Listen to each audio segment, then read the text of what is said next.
फिर से जो डेरिवेशन सीरीज चल रहा है हम लोगों का 12th क्लास का, उसमें हम फिर से उपस्थित हैं।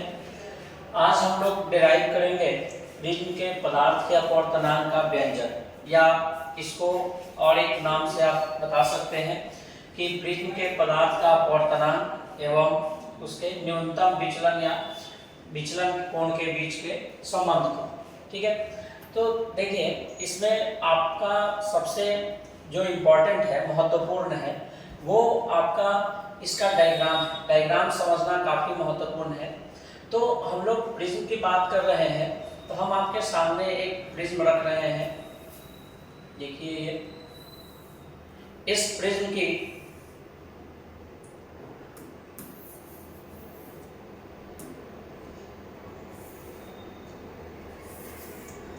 ये एक प्रिज्म है जिसका नाम हम ए, बी और सी दे रहे हैं इस प्रिज्म का।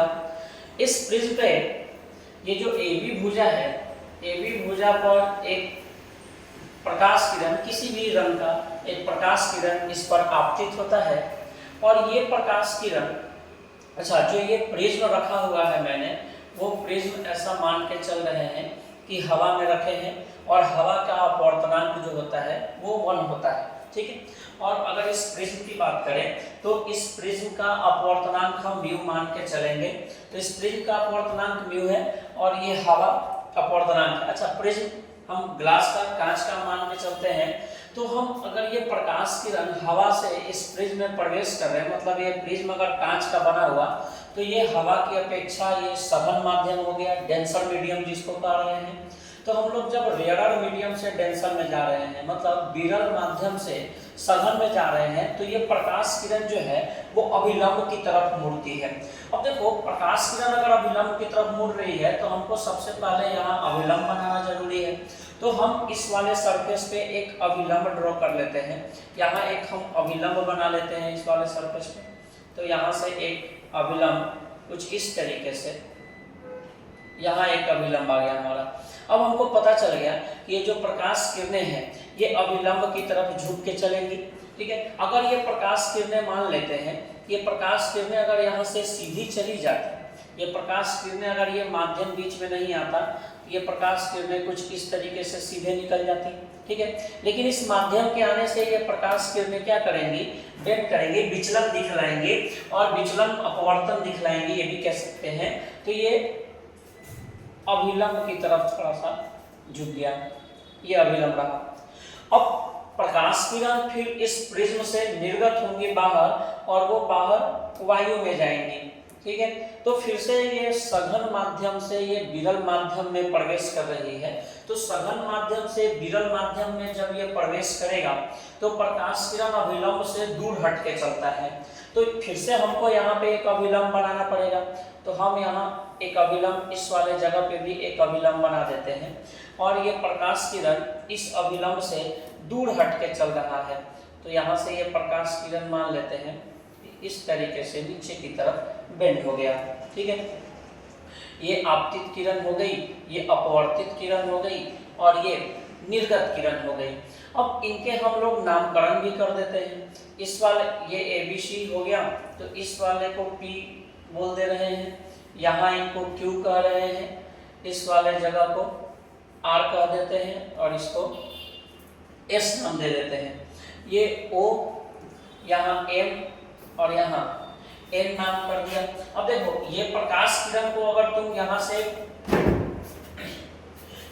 ये प्रकाश किरण को अगर तुम यहाँ से पीछे की तरफ अगर बढ़ाओगे, ये जो निर्गत किरण है इसको अगर तुम यहाँ से, निर्गत किरण को अगर तुम यहाँ से पीछे की तरफ बढ़ाए तो ये यहाँ मिलाने से चला गया। अब देखो, ये प्रकाश किरण निकल रहा था इधर, जाना चाहिए था इसको इधर, ये चला गया इधर। तो जो इतना कोण बनेगा, इसी को हम पीछे मिला करके यहाँ कर दिए हैं, ये जो कोण बनेगा यहाँ से यहाँ तक, ये होगा हमारा विचलन कोण। क्या होगा यहाँ पे कलर थोड़ा सा चेंज कर लेते हैं इसमें, ये हमारे विचलन कोण का मान होगा। यहाँ से यहाँ तक ये विचलन कोण बन गया। यहाँ से कुछ और इसमें कोण है, उनका हम लोग नामकरण कर देते हैं। देखिए, जैसे ये कुछ कोण इसमें दिए हुए हैं, इनको हम लोग कह देंगे कोण आई। ये हमारा है आई, ये R1 और ये R2, ये R2 हो गया और ये R1, और ये रहा हमारा निर्गत कोण जिसको हम E कह रहे हैं, ये हमारा निर्गत कोण हो गया। अब देखो इनके भी हम लोग नामकरण कर देते हैं थोड़ा सा, ये U और यहाँ हम कर देते हैं T। और देखो हमारा प्रिज्म ये तैयार है। थोड़ा सा एक बार फिर से इसको हम लोग समझ लेते हैं कि किस तरीके से ये प्रिज्म है। देखिए ABC एक प्रिज्म बना रखा है, इस प्रिज्म पर एक आपतित किरण, ये हमारा PQ एक हमारा आपतित किरण है। ये PQ आपतित किरण इस प्रिज्म के AB भुजा पर ये आपतित हो रहा है। यहाँ पे हमने AB भुजा पे एक अभिलंब MO डाल रखा है, ठीक है। तो यहाँ से ये आपतित किरण अभिलंब की तरफ झुक के चलेगी, क्योंकि हवा विरल माध्यम है, रेयर मीडियम है और ये डेंसर मीडियम है। प्रिज्म का अपवर्तनांक ज्यादा होगा हवा से, क्योंकि इसको हम लोग कांच का मान रखे हैं। तो ये जब विरल माध्यम से सघन माध्यम में प्रवेश कर रही है तो अभिलंब की तरफ झुक के चलेगी, तो ये अभिलंब की तरफ झुक गया थोड़ा सा। फिर जब ये और यहाँ Q से R तक ये ट्रेवल किया, फिर जो RS किरण है इसको हम लोग निर्गत किरण कह सकते हैं। तो निर्गत किरण जब ये फिर से सघन माध्यम से विरल माध्यम में जाएगा तो अभिलंब से दूर हटेगा। तो इस वाले जगह पे भी AC भुजा पर भी हम एक अभिलंब NO डाल दिए हैं, ठीक है। ये PQ किरण को अगर हम लोग ओरिजिनल पाथ को देखें तो ये इस दिशा में मूव कर रहा है। अगर निर्गत किरण को पीछे की तरफ मिलाया जाए तो ये T वाले जगह पे मिल रहा है और ये इसका विचलन कोण हो जाता है, ठीक है। इसका लैंग्वेज भी इंपॉर्टेंट है, हम इसके बाद इसका लैंग्वेज आपको लिख देते हैं कि आपको ये डेरिवेशन करने में थोड़ा सा आसानी मिले। देखो तो यहाँ हम ये लैंग्वेज लिख रखे हैं इस प्रिज्म के लिए। देखो कि चित्र में ABC एक प्रिज्म, कांच का एक प्रिज्म दिखा रखा है। इसके अपवर्तक तल देखो यहाँ से AB अपवर्तक तल है और एक अपवर्तक तल यहाँ से AC। देखो कभी कभी ये भी सवाल पूछा जा सकता है कि एक प्रिज्म के अंदर कितने अपवर्तक तल होते हैं। तो 2 अपवर्तक तल होते हैं, जैसे एक AB है जहाँ से ये प्रकाश किरण प्रवेश कर रहा है और एक AC है जहाँ से ये प्रकाश किरण बाहर निकल रहा है। हम मान के चल रहे हैं कि कोई प्रकाश किरण जो PQ है यहाँ से यहाँ तक, यह PQ प्रकाश किरण हम ऐसा मान के चल रहे हैं कि PQ प्रकाश किरण जो है प्रिज्म के पृष्ठ AB पर आपतित हो रहा है और QR दिशा में यह अपवर्तित हो रहा है। देखो यहाँ से QR दिशा में अपवर्तित हो रहा है। फिर यहाँ से पृष्ठ AB पर यहाँ पे ये आपतन कोण का निर्माण हो रहा है और अपवर्तन कोण का निर्माण हो रहा है, जिसको R1 हम मान रहे हैं। फिर ये निर्गत किरण RS दिशा में चला जाता है, जो अभिलंब से दूर हट के चलेगा, क्योंकि वो फिर से कांच से वायु में निर्गत हो रहा है। पृष्ठ AC पर आपतन कोण R1, देखो यहाँ से ये प्रकाश किरण इस वाले पृष्ठ के लिए आपतन कोण का कार्य करेगी, जबकि ये इस वाले पृष्ठ के लिए ये अपवर्तन कोण का काम कर रही है, जबकि इस वाले पृष्ठ के लिए ये आपतन कोण का काम कर रही है। और यहाँ से ये निर्गत हो गई और यहाँ निर्गत कोण हमारा बन रहा है कितना, E हमारा निर्गत कोण बन रहा है। हम लोग 2 अभिलंब ले रखे हैं, देखो यहाँ से दिखेगा आपको MO और NO, ये 2 अभिलंब मान के रखे हैं। कुछ कोण भी हम लोग इसमें निकाल लेते हैं, जैसे कोण के बारे में अगर आपको बताएं तो देख लीजिए ये MQP या PQM एंगल PQM ये हमारा है I। इसके बाद अगर ये वाला कोण देखें, अच्छा इसमें देखो एक ABC प्रिज्म में ये जो अपवर्तक तले से इनके बीच का कोण A है, ये वाला कोण की बात कर रहे हैं। ये AB और AC के बीच का कोण यहाँ पे A दे रखा है, तो PQM I है। R1 को अगर लिखना पड़ेगा हमको तो किस तरीके से हम इसको लिखेंगे, R1 OQR एंगल OQR, ये है हमारा R1। और अगर R2 लिखना होगा तो कैसे लिखेंगे, ORQ, तो ये हमारा जो एंगल ORQ होगा ये हमारा होगा R2, ठीक है। इसके बाद अगर ये निर्गत कोण का मान लिखें, एंगल NRS लिख सकते हैं, कोण NRS ये हो जाएगा हमारा निर्गत कोण E। और अगर विचलन कोण को लिखें तो UTR, कोण UTR ये हमारा हो जाएगा न्यूनतम विचलन का कोण डेल हो जाएगा, ठीक है। अब हम लोग इसको आगे प्रूफ करने के प्रयास कर रहे हैं। देखो हम पहले क्या कर रहे हैं कि हमको चाहिए अपवर्तनांक, म्यू चाहिए हमको और डेल चाहिए हमको, क्योंकि हम प्रिज्म के पदार्थ का अपवर्तनांक का व्यंजक प्राप्त कर रहे हैं या अपवर्तनांक और उसके न्यूनतम विचलन के कोण के बीच में संबंध स्थापित कर रहे हैं। तो हमको म्यू चाहिए, म्यू तो हम यहाँ से निकाल लेंगे या म्यू हम वहां से प्राप्त कर लेंगे स्नेल लॉ लगा के। डेल हमको चाहिए, तो यहाँ से पहले हमको यहाँ विचलन का कोण निकालना पड़ेगा। डेल से हम विचलन के कोण को लिखते हैं, तो हमको यहाँ से विचलन का कोण पहले निकालना है। तो हम एक त्रिभुज निकालते हैं जिससे हम लोग विचलन का कोण पता करेंगे। हम ये वाला त्रिभुज ले रहे हैं बच्चों, देखो यहाँ से TQR, ये वाले त्रिभुज का हम बात कर रहे हैं। देखो इस वाले त्रिभुज की बात कर रहे हैं। अगर हम आपको डायग्राम में अगर इनको दिखाएं कि कौन से त्रिभुज की हम बात कर रहे हैं, तो हम इस वाले त्रिभुज की बात कर रहे हैं। आप देखिए ये वाला त्रिभुज TQR, इस वाले त्रिभुज की हम बात कर रहे हैं। ये TQR त्रिभुज की बात कर रहे हैं यहाँ से, ठीक है। तो देखिए ये वाले त्रिभुज में, इस वाले त्रिभुज में अगर हम लोग बात करें इस वाले त्रिभुज में, तो त्रिभुज TQR में, अब देखो अगर त्रिभुज TQR को तुम देखो तो त्रिभुज TQR के लिए ये जो डेल है, ये डेल तुम्हारा हो जाएगा, ये बाह्य कोण हो जाएगा। थोड़ा सा हम आपके इजी के लिए हम इसको थोड़ा यहाँ दिखा भी देते हैं कि किस तरीके से ये TQR हम दिखा रहे हैं। ये हमारा हो जाएगा डेल, देखो यहाँ पे ये डेल हो गया हमारा, ये हो गया T, ये हो गया Q और ये हो गया R, ये TQR त्रिभुज हो गया। अब देखो TQR में ये वाला कोण हमको पता है, ये अभिलंब पीछे से आ रहा है, इधर से ये अभिलंब ऐसे पीछे से आ रहा है, देखो यहाँ पे।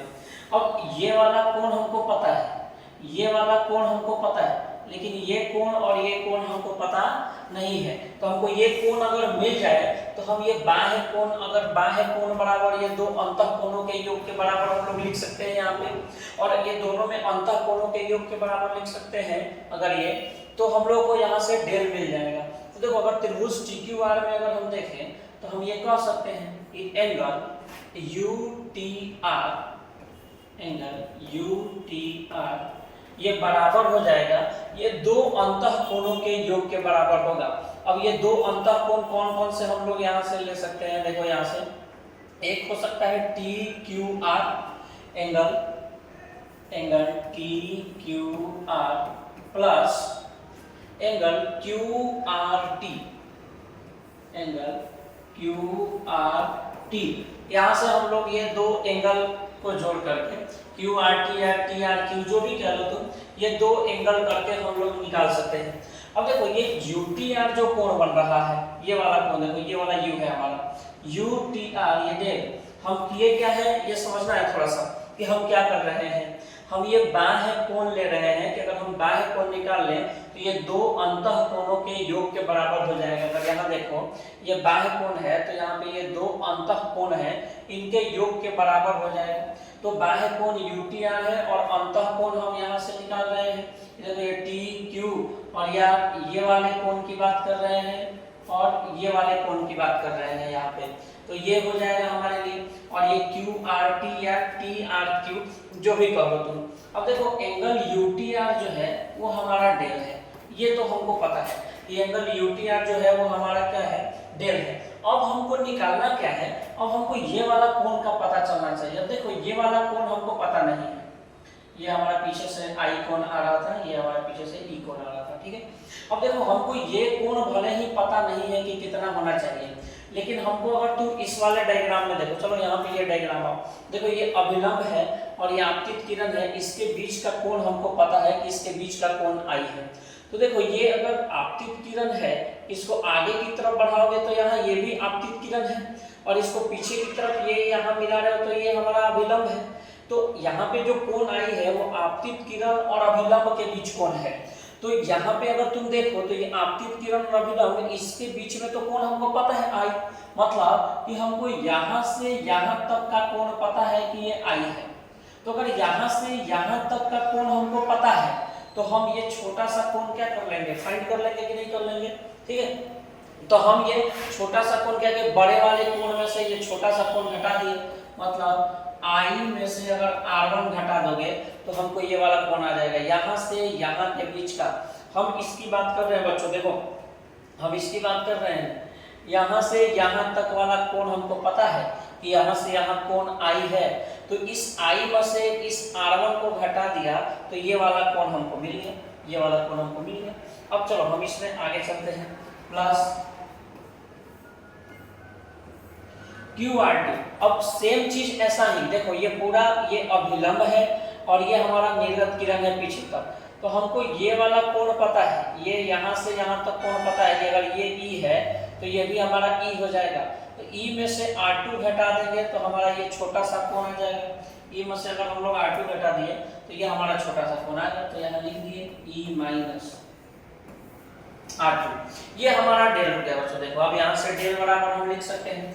अब देखो यहाँ से थोड़ा सा इसको रीअरेंज कर लेते हैं, तो ये E यहाँ आ गया, तो ये हो गया I प्लस E, ठीक है, I प्लस E हो गया। और ये R1 और R2 दोनों वैल्यू किसमें है, निगेटिव में है, तो हम यहाँ से इनको निगेटिव में ही वैल्यू रखेंगे। यहाँ से हम अगर माइनस कॉमन ले लेंगे और ये R1 प्लस R2 अगर यहाँ पे कर दिया तो देखो ये सेम चीज हो गया, ठीक है, कि I पॉजिटिव था यहाँ भी तो यहाँ भी पॉजिटिव है, E पॉजिटिव था यहाँ भी पॉजिटिव था, R1 निगेटिव और R2 निगेटिव था, तो यहाँ निगेटिव कॉमन लेकर लिए minus plus minus minus plus minus, तो ये हमारा हो जाएगा, ये आपको पता चल जाएगा, ठीक है, कि यहाँ तक। अब देखो हमको डेल निकल गया है, हम मेरे पास डेल है, तो अब हम इसको आगे की तरफ लेके चल रहे हैं अगर, ठीक है, हम इसको अगर आगे की तरफ लेके चल रहे हैं, देखिए ये तो डेल I प्लस E और ये माइनस R1। अब हमको देखो हमको यहाँ पे डेल मिल चुका है, अगर हमको यहाँ पे डेल मिल गया, अगर न्यूनतम विचलन की स्थिति देखें हम, तो यहाँ पे न्यूनतम विचलन की स्थिति में, ये न्यूनतम विचलन नहीं है, ये विचलन है केवल, ये विचलन का कोण है। अगर इसका न्यूनतम विचलन देखा जाए, न्यूनतम विचलन की स्थिति, न्यूनतम विचलन की स्थिति, अब देखो अगर हम न्यूनतम विचलन की स्थिति देखें तो हमारा I कोण जो होता है वो E के बराबर हो जाता है और R1 बराबर हो जाता है R2 के, और हम इसको R मान के चल रहे हैं, ठीक है। अगर न्यूनतम विचलन की स्थिति अगर हम देखें तो न्यूनतम विचलन में I बराबर हो जाएगा E के और R1 बराबर हो जाएगा R2 के, और हम उसको R मान के चल रहे हैं। तो अगर हम डेल की जगह यहाँ से डेल मिनिमम लिखें, डेल की जगह अगर हम यहाँ से डेल मिनिमम लिखें तो I प्लस E, तो हम इसको I और E की जगह भी I लिख सकते हैं, तो I प्लस I कर दिए, और यहाँ माइनस R1 प्लस R2 है, तो दोनों की जगह हम कितना कर सकते हैं, R प्लस R, तो R प्लस R 2R हो जाएगा और I प्लस I 2I हो जाएगा। तो यहाँ से डेल मिनिमम तुम्हारा निकल के आ गया I प्लस I 2I और ये R प्लस R 2R यहाँ से। अब देखो डेल मिनिमम हमको मिल गया 2I माइनस 2R, यहाँ से डेल मिनिमम मिल गया। अब यहाँ से हम चाहें तो I निकाल सकते हैं, क्योंकि हमको स्नेल्स लॉ लगाने के लिए I और R चाहिए, तो हम यहाँ से I निकाल लेते हैं बच्चों। I निकाल लेंगे तो ये माइनस जो है ये प्लस एक स्टेप बढ़ाते हैं हम आगे, 2I बराबर हम ऐसा कर लेते हैं डेल मिनिमम, डेल मिनिमम, और ये माइनस का इधर लेके आएंगे तो प्लस हो जाएगा, ये 2R, ठीक है, और यहाँ से I अगर निकाल लिया तो ये आ गया डेल मिनिमम प्लस 2R बटा में 2। अब हमको I मिल गया, अब हमको फाइंड करके लाना है R। अगर हमको R मिल जाएगा यहाँ से तो हम यहाँ पे स्नेल्स लॉ लगा लेंगे sin I बटा sin R, और वहाँ से म्यू sin I बटा sin R बराबर म्यू होता है, और हम वहाँ से वो निकाल लेंगे। देखिए अगले पृष्ठ पे चलते हैं, यहाँ पे ये क्या है, I हमको मिल चुका है del minimum plus 2R by 2।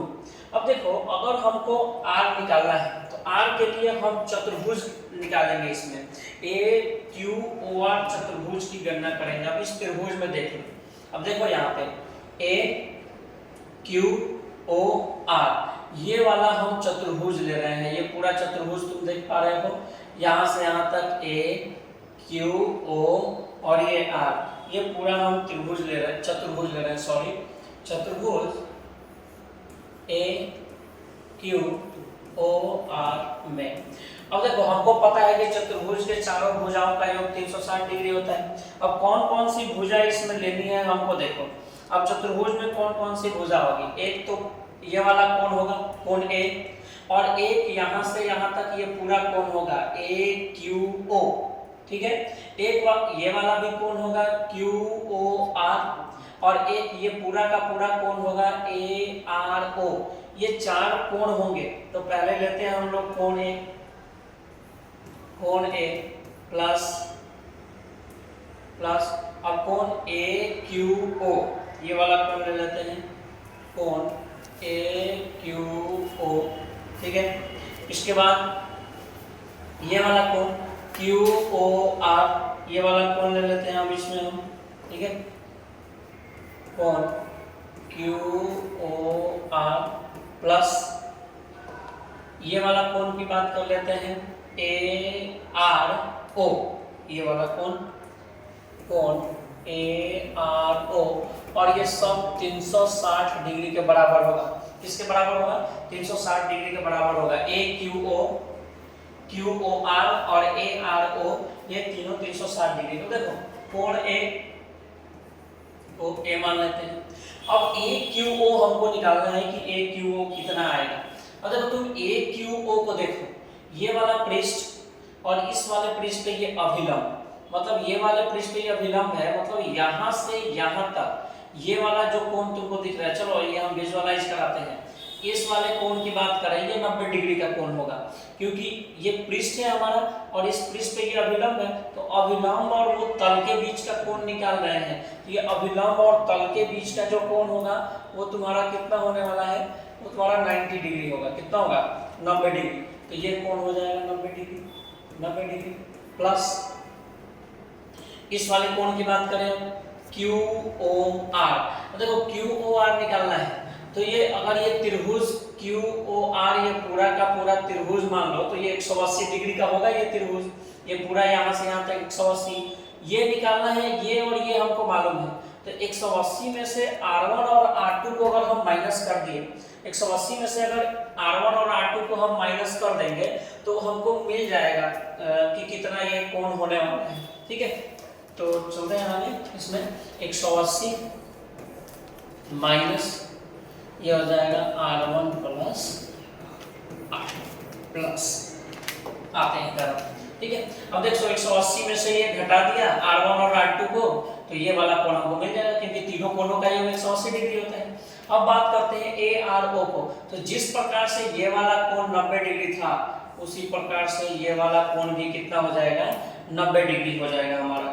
तो इसमें चलते हैं, ये भी कितना हो गया 90 डिग्री, और ये सब मिलके कितने डिग्री के हो गए, 360 डिग्री के।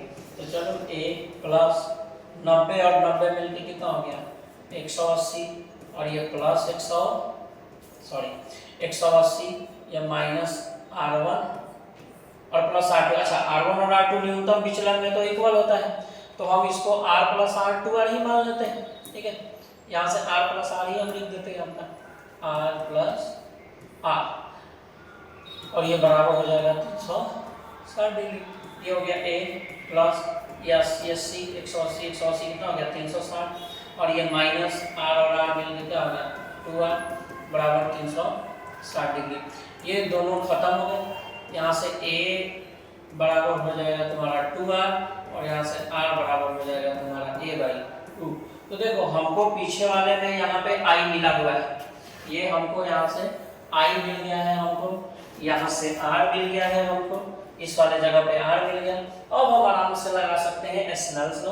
तो हम लिख सकते हैं स्नेल के नियम से, स्नेल के नियम से, और स्नेल के नियम से हम लोग लिखेंगे म्यू बराबर साइन आई बटा साइन आर। अब देख लो म्यू बराबर साइन आई बटा साइन आर। अब हमको यहाँ पे साइन आई का वैल्यू पता है, आई का वैल्यू पता है, del minimum plus 2R/2, del minimum plus 2R/2। यहाँ पे आ जाते हैं, ठीक है। म्यू बराबर साइन डेल मिनिमम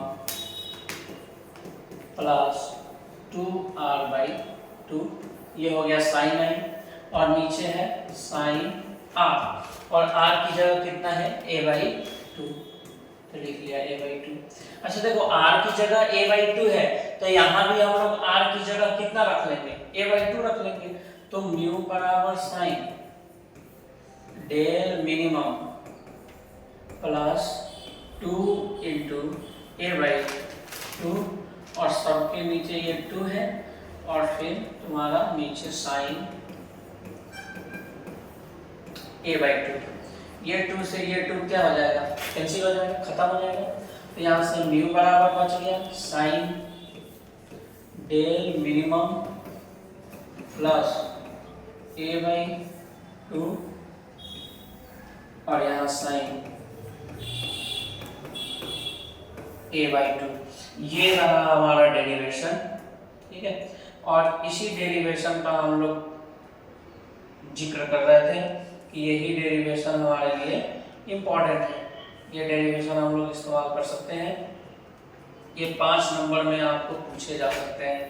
ठीक है और पूछे जाने का पूरा चांस है, ये 5 नंबर में आपका है तो वेरी वेरी वेरी इंपॉर्टेंट है इस बार न्यूनतम विचलन और इसके हिसाब से। तो ये हमारा आज का रहा, तो ये देख लीजिए। भले ये देखने में थोड़ा सा बड़ा लग रहा है कि किस प्रकार से करें, लेकिन आप एक बार करेंगे तो ये हो जाना चाहिए। आपको बस डायग्राम बनाने आना चाहिए, कुछ क्लियरिटी आना चाहिए स्टेप का कि जैसे हमको डेल कैसे फाइंड करना है, न्यूनतम विचलन में हम लोगों को आई और ई को बराबर करना है, R1 और R2 को बराबर कर देना है न्यूनतम विचलन में। यहाँ से आई हमारा मोटिव फिक्स होना चाहिए कि हमको म्यू साइन आई बटा साइन आर, वहां से हमको म्यू मिल जाएगा। डेल के बीच संबंध निकालना है तो ये डेल हमारा कहाँ से मिलेगा, वो यहाँ से ऐसे प्राप्त कर सकते हैं। ये त्रिभुज का आप इस्तेमाल करके समझ सकते हैं कि किस प्रकार से हमने बाह्य कोण का इस्तेमाल किया, आपका एकदम फिक्स हो जाएगा। Thank you.